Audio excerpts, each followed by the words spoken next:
ಮಹಾದೇವಿ ಅವರು ಲಿಂಗೈಕ್ಯರಾಗಿದ್ದು ಮಾಜಿ ಸಿಎಂ ಸಿದ್ದರಾಮಯ್ಯ ಹಾಗೆಯೇ ಮಾಜಿ ಪ್ರಧಾನಿ ಎಚ್.ಡಿ. ದೇವೇಗೌಡರು, ಬಿಜೆಪಿ ರಾಜ್ಯಾಧ್ಯಕ್ಷ ಬಿಎಸ್ ಯಡಿಯೂರಪ್ಪ, ಸಿಎಂ ಕುಮಾರಸ್ವಾಮಿ, ಸಚಿವ ಕೆಜೆ ಜಾರ್ಜ್ ಟ್ವೀಟ್ ಮುಖಾಂತರವಾಗಿ ಸಂತಾಪವನ್ನು ಸೂಚಿಸಿದ್ದಾರೆ. ಮಾಜಿ ಸಿಎಂ ಸಿದ್ದರಾಮಯ್ಯ ಅವರು ಟ್ವೀಟ್ ಮುಖಾಂತರವಾಗಿ ಸಂತಾಪವನ್ನು ಸೂಚಿಸಿದ್ದಾರೆ.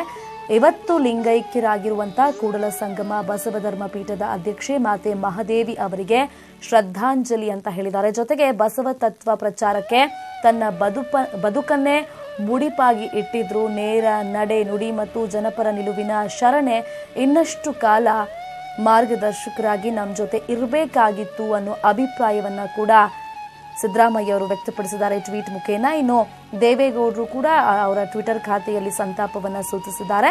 ಬಸವ ತತ್ವವನ್ನ ನಾಡಿನಾದ್ಯಂತ ಪಸರಿಸಿದ ಮಾತೆ ಮಹಾದೇವಿ ಅವರು ಲಿಂಗೈಕ್ಯರಾದ ಸುದ್ದಿ ಮನಸ್ಸಿಗೆ ಅತೀವ ದುಃಖವನ್ನ ಉಂಟು ಮಾಡಿದೆ. ಕಿರಿಯ ವಯಸ್ಸಿನಲ್ಲೇ ಹಿರಿದಾದ ಜ್ಞಾನವನ್ನ ಅವರು ಗಳಿಸಿದ್ರು. ಜನಸಾಮಾನ್ಯರಿಗೆ ದಾರಿ ಎರೆದ ಶಿವಶರಣೆಗೆ ಭಗವಂತ ಕೈಲಾಸವನ್ನ ಪ್ರಾಪ್ತಿ ಮಾಡಲಿ, ಕರುಣಿಸ್ಲಿ ಅಂತ ನಾನು ಪ್ರಾರ್ಥಿಸ್ತಾ ಇದ್ದೀನಿ ಅಂತ ದೇವೇಗೌಡರು ಟ್ವೀಟ್ ಮುಖೇನ ಹೇಳಿದ್ದಾರೆ. ಹಾಗೇನೆ ಯಡಿಯೂರಪ್ಪ ಅವರು ಕೂಡ ಟ್ವೀಟ್ ಮುಖೇನ ಸಂತಾಪವನ್ನು ಸೂಚಿಸಿದ್ದಾರೆ. ಬಸವ ಪೀಠಾಧ್ಯಕ್ಷೆ ಮಾತೆ ಮಹಾದೇವಿ ಅವರು ಲಿಂಗೈಕ್ಯರಾಗಿದ್ದು ಆ ಸುದ್ದಿ ತಿಳಿದು ತೀವ್ರ ಆಘಾತ ಆಗಿದೆ. ಕಿರಿಯ ವಯಸ್ಸಲ್ಲೇ ಈ ರೀತಿ ಸನ್ಯಾಸ ಸ್ವೀಕರಿಸಿ ಶರಣ ಧರ್ಮದ ಪ್ರಚಾರವನ್ನ ಅವರು ಮಾಡಿದ್ರು. ಹಾಗಾಗಿ ಅಮೋಘ ಸೇವೆ ಸಲ್ಲಿಸಿದ್ದಾರೆ. ಇವರು ಲಿಂಗೈಕ್ಯರಾಗಿರೋದ್ರಿಂದ ಸಾಕಷ್ಟು ದುಃಖವಾಗಿದೆ ಅಂತ ಹೇಳಿದ್ದಾರೆ. ಸನ್ಯಾಸ ಸ್ವೀಕರಿಸಿ ಪ್ರಥಮ ಮಹಿಳಾ ಜಗದ್ಗುರು ಎಂದು ಗುರುತಿಸಲ್ಪಟ್ಟಂತಹ ಮಾತಾ ಮಹಾದೇವಿಯವರು ಲಿಂಗೈಕ್ಯರಾಗಿರುವಂತಹದ್ದು ತುಂಬಾ ನೋವನ್ನು ಮಾಡಿದೆ. ಬಹಳ ಬೇರೆ ಬೇರೆ ಕಾರಣಕ್ಕಾಗಿ ಆರೋಗ್ಯ ಅವರಿಗೆ ಕೆಟ್ಟಿತ್ತು.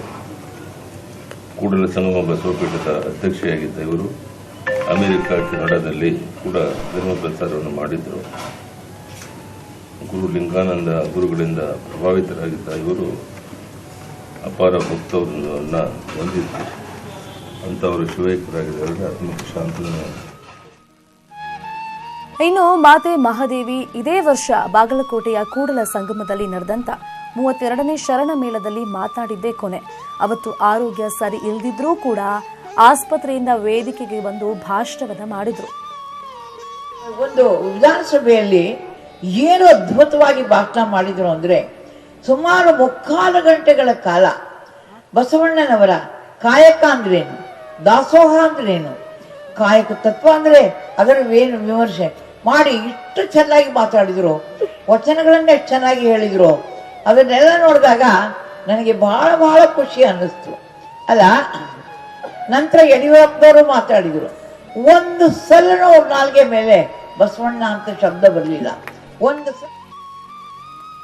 ಇನ್ನು ನಾಡಿದ್ದು ಅಂದ್ರೆ ಶನಿವಾರ ಕೂಡಲ ಸಂಗಮದಲ್ಲಿ ಅಂತ್ಯ ಸಂಸ್ಕಾರ ನಡೆಯಲಿದ್ದು ಕ್ರಿಯಾ ಸಮಾಧಿ ನಿರ್ಮಾಣ ಸಿದ್ಧತೆಗಳು ನಡೀತಾ ಇದೆ. ಬಸವ ಧರ್ಮ ಪೀಠದ ಆವರಣದಲ್ಲಿರುವಂತಹ ಶರಣರ ಲೋಕದಲ್ಲಿ ಸಮಾಧಿಗೆ ಸಿದ್ಧತೆಯನ್ನ ಮಾಡಿಕೊಳ್ಳಲಾಗ್ತಾ ಇದೆ. ಮಾತೆ ಮಹಾದೇವಿಯವರ ಪೂರ್ವ ಇಚ್ಛೆಯಂತೆ ನಿಗದಿಯಾಗಿರುವ ಸಮಾಧಿ ಸ್ಥಳದಲ್ಲಿ ಅಂತ್ಯ ಸಂಸ್ಕಾರ ನಡೆಯಲಿದೆ. ಅದಕ್ಕೋಸ್ಕರ ಸಕಲ ರೀತಿಯಲ್ಲೂ ಕೂಡ ತಯಾರಿಗಳು ನಡೀತಾ ಇದೆ. ದೃಶ್ಯದಲ್ಲೂ ಕೂಡ ನಾವು ಅದನ್ನ ಗಮನಿಸಬಹುದು. ಮಾತೆ ಮಹಾದೇವಿಯವರು ಲಿಂಗೈಕ್ಯರಾಗಿದ್ದು ಅವರ ಹುಟ್ಟೂರು ಚಿತ್ರದುರ್ಗದ ಸಾಸಲಹಟ್ಟಿಯಲ್ಲಿ ಇದೀಗ ನೇರವ ಮೌನ ಆವರಿಸಿದೆ. 30 ವರ್ಷಗಳ ಹಿಂದೆಯೇ ಹುಟ್ಟಿದ ಮನೆಯನ್ನ ಬೇರೆಯವರಿಗೆ ನೀಡಿದ್ರು ಮಾತೆ ಮಹಾದೇವಿ. ಪಾರ್ಥಿವ ಶರೀರವನ್ನ ಹುಟ್ಟೂರಲ್ಲಿ ದರ್ಶನಕ್ಕೆ ಇಡುವಂತೆ ಗ್ರಾಮಸ್ಥರು ಒತ್ತಾಯವನ್ನ ಮಾಡ್ತಾ ಇದ್ದಾರೆ.